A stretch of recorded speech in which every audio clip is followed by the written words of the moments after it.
Hey guys, I'm sitting here next to my Buick Grand National, and over the course of last winter I did some videos on it where I made some improvements to the top end of the motor, and I wanted to do a follow-up video to figure out, if that stuff really worked out and what it really did. And the answer is it worked out pretty good.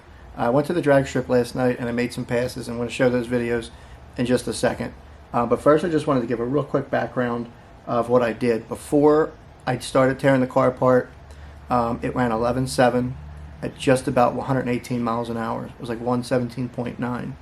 And that was a really light launch, like a 2.0 60 foot, maybe 1.9, and 25 to 26 pounds of boost. When I made the passes last night, it was about the same conditions, 25, 26 pounds of boost, 1.9 to 2.0 60 foot, very light launch, only like 1 pound of boost. So what you're going to see is a pretty fair comparison of how the parts that I put on here helped out with the ET and mile per hour with the car. So again, 11.7 at 118, leaving light, and that's what it was. So it was a stock long block. It had a 62 turbo, precision front mount, precision stock location intercooler, alcohol injection, and those are the main mods that actually would help it make power. Everything else is like a 3-inch downpipe and a bunch of small stuff, injectors, turbo tweak chip. So basic combination, just a turbo, intercooler, and alcohol basically, and 25, 26 pounds of boost, 11.7 at 118.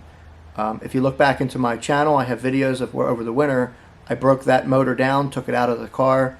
There's a lot of carbon on the pistons. I got all that stuff off there.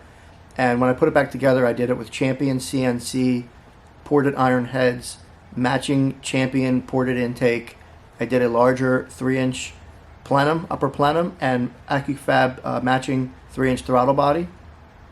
And I also did polyurethane motor mounts and trans mount.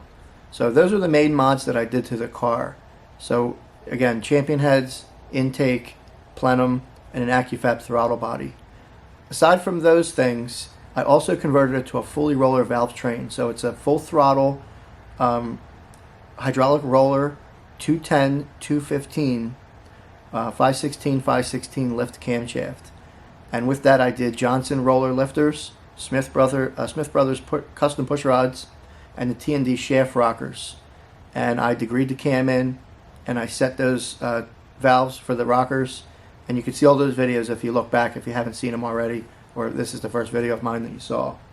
But what's all that stuff worth? We're going to find out in a minute when you watch the video.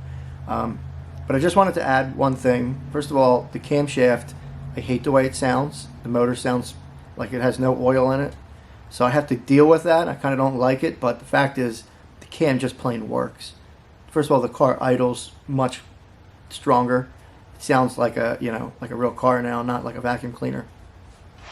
It pulls really, really hard. You can see in the videos that when it gets into third gear, it just pulls forever. And one of the things I'm going to do, I think, is one of my next mods is going to be a shift light or a tack of some sort, so that I can keep it in second and hold second out much further, let it shift into third, and then let third go through the traps.